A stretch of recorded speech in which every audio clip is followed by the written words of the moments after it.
The Canadian workplace is a very dynamic space and it definitely takes some getting used to.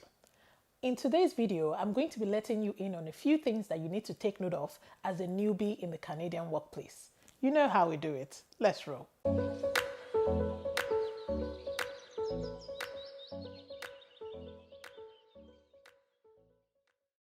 Hey guys, welcome back to my channel. If this is your first time here, you are super welcome. Please use the subscribe button below and make sure you click on the notification button. So of course, when I post a video, you'll be the first to know. And if you're a returning viewer, I have no words. Let's get to the business of the day. Point one, you need to be able to make small talk. Now, I did a full video on how you can make small talk in the workplace. I'm just going to link it up here. I don't know if my finger is touching it. Yeah, there, that one. So click on that link and watch that video. But I think what is key here is that small talk is something that you must know how to do in the Canadian workplace. It is a skill you must develop and it will help you a lot. The next point is you need to understand commonly used phrases. Canadians would say, I will do this. I will sit down.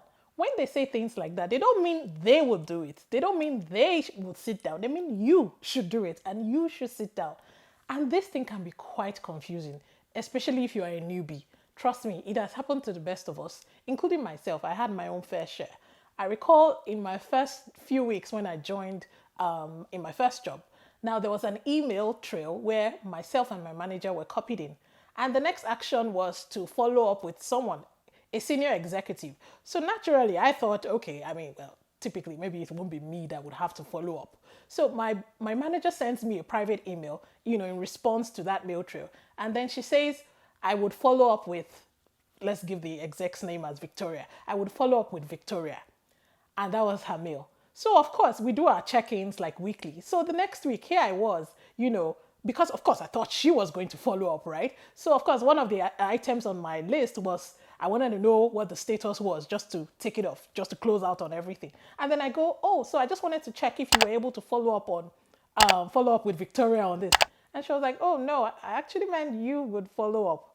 And then I got a bit confused. So she went back to the email and she was like, oh, I see why you may have gotten it mixed up. Oh, I actually meant that you should follow up with Victoria. So you can see, it's just, if it's not something that you understand, if it's not something that you know, and it's not your fault, right? You're new. So if it's not something that you know of, you can get it confused. I have another friend who told me of her own story. So her manager sent her an email and the manager was like, oh, I would need you to do X, Y, Z if you have the bandwidth for it. And she was like, if I have the bandwidth for it, of course I will have the bandwidth for it. So don't get it confused. And see, when your boss sends you an email, don't think that, don't go and say, oh yeah, I'm not sure I have the bandwidth. That bandwidth, you will find it. You will create it because it's actually your work. That is what you are getting paid to do. It is just their way of being polite. I'm not saying that, of course, if you're overworked and then there's a lot for you to do, you shouldn't speak out and say, oh, I actually have, XYZ things that I'm doing. Of course, you would speak out in those occasions, right? But the general idea is when they say, oh, if you have the bandwidth for it, it's just a polite way of saying kind of, you need to do this, right? So don't get it twisted, though. And then maybe when your boss says, oh, I would follow up on this, then you now say, oh, yes, boss, let me know how it goes after you follow up. You are gradually taking the fast lane to indeed.ca. You probably have to be looking for another job. Anyway, it's not that deep. But the point is, you just need to understand some of these phrases so that you don't get confused or you don't miss deadlines because you are thinking that the other person is doing it. Meanwhile, they mean you would do it. The next point is, you need to drop some of your previously used expressions and attitudes because they might be offensive here. Now, there was someone who I was talking to, and then he told me about, how he was in a meeting and he was using terms like, oh, do you understand me? Do you get me? That's the way he naturally talks. He doesn't mean any harm or anything. It's just one of the things he says when he's talking. And then his manager was kind enough to call him into her office after the meeting to say, oh, that maybe he might want to tone down on some of those things because, you don't know who you're offending or anything. Now, here's a guy that to him, he's like, oh, okay, this is just the way I talk. In his home country, it was never an issue. But of course, here, you might be offending someone with some of those terms. So you need to read the room. Watch your language, listen to how your colleagues talk, and maybe even adopt phrases that they say. Don't just go saying things because you think that they are right. They may be offensive to someone else. That uncle that is always making jokes and making sarcastic comments around the office. You are the office jester, the office clown. You are the same uncle that someone will tell you that their name is Rebecca, and then you will shorten it to, or you call the person Becky Babes, just trying to be funky and trying to make jokes. You will need to slow down on some of those things. You are that same uncle that when someone tells you their full name, you always want to give them the short form. Oh, my name is Elizabeth. You want to call the person Liz. Those kind of things will not work here. Or you're that auntie that, you're always playing with your male colleagues. I mean, you mean no harm, right? You're just, from the goodness of your heart, that's just how you are. You love to play with male colleagues. Or you are the one that is actually intentional about flirting with your male colleagues. Any small thing, oh my God, you're so funny, stop. Until you need to stop it. You need to stop it. You can't do those things here. It will not work. The next thing you know, you will just get a call and they will call you into a meeting because someone has reported you for workplace bullying or sexual harassment in the workplace. I mean, all sorts, or just being plain inappropriate. And trust me, you don't want such things in your file. I'm in HR and I can tell you those things don't go away very easily. It can haunt you throughout your stay in that office, or if you are even, depending on the magnitude of the offense, it might even cost you your job, depending on what policies are in place in that particular organization.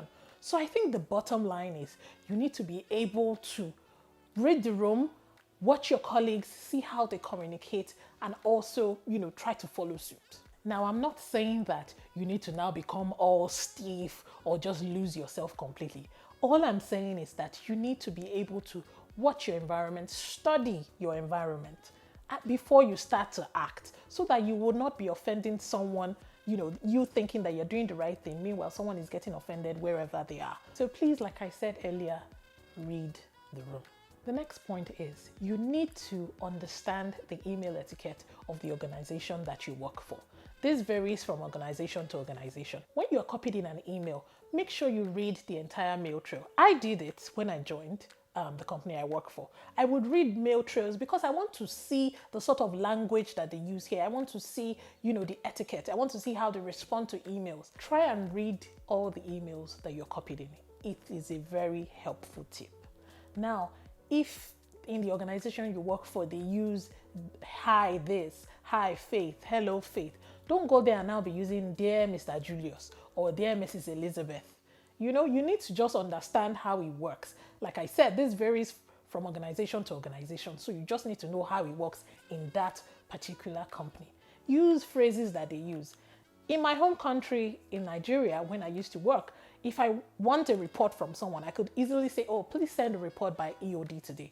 But I realized when I came to the company that I currently work for that, they're more polite here in the way they say things. So what I typically say is, if you could send that report by EOD, that would be great.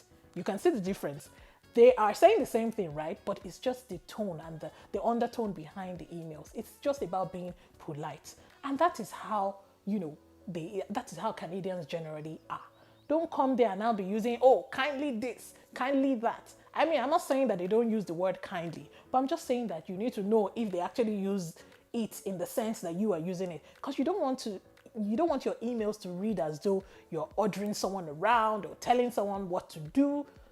Even if a VP is sending you an email, yes, of course it's a VP, so you quickly start to respond, right? Because you need to action it. But if they're sending you an email, you would see the undertone. It's usually very polite, and that's just the way things are. So what you need to do here is study your own organization and see what works and adopt the culture. And finally, if you could change that nasty attitude, that would be great. First of all, Canada is not for you if you have a nasty attitude. I did a full video on, are you sure Canada is for you? I'm going to link it up here again. You need to go and watch that video if you haven't. But if by any chance, yes, you have that nasty attitude and you still made up your mind and you said, oh, Canada is for me, I'm going to relocate, and you have now found yourself here, until you need to change that attitude. I know that, there are people that have risen the ranks, they have the technical skills. In fact, your technical skills are second to none. You are the go-to girl for everything. But then your attitude is zero. I have no words for you. You just need to change.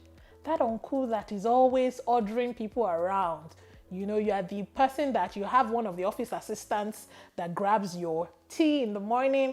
You have someone that grabs your water in the day. I mean, when you print something, there's someone else to pick it up from the printer.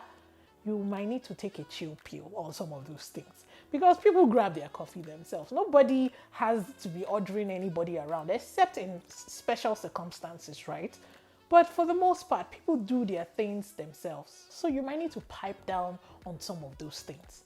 I know that in your home country, it may not matter if you have a nasty attitude, because probably you have seen people that have risen the ranks. They are at the top of their career. Maybe these guys are even your mentors and they are nasty. But somehow they have, developed that. I mean, they've grown in their career.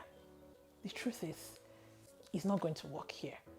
Your interpersonal skills, your attitude is just as important as your technical skill when it comes to the Canadian workplace. Don't think that you can just come here and, I say things as they are. I don't have any filter and all of that. That filter, you will go and buy it and you will use it because you need it if you want to excel in the workplace. There will always be exceptions every now and again. And in Canada, I'm sure there are a couple of people that are also nasty and they have also risen the ranks. But like I said, they are the exceptions. The general rule is that people are, humble, people are nice, people are polite, even at the peak of their careers. So don't be one of those that you have a nasty attitude and you just think that you can make your way to the top. Besides, let's be honest, what does it really cost you to have a good attitude? It actually doesn't cost so much, so you need to try it. Certainly, the list is inexhaustive and there are so many other additional tips that some of you know and are aware of. I would drop them in the comment section. See what I did there? I mean, you would drop them in the comment section.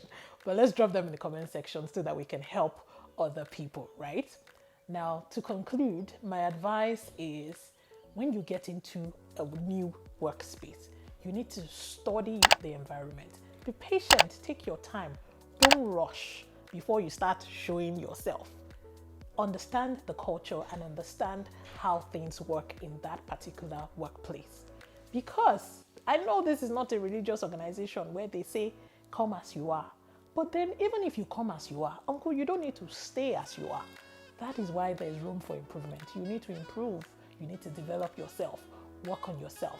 Adaptability is a key skill that you must have. It is very valued here in Canada. I know someone is out there itching to share this video. Please, like I always say, share this video with reckless abandon. And while you're at it, please remember to tell them to like, comment, subscribe, and also share with other people. In usual fashion, I'll see you on my next video.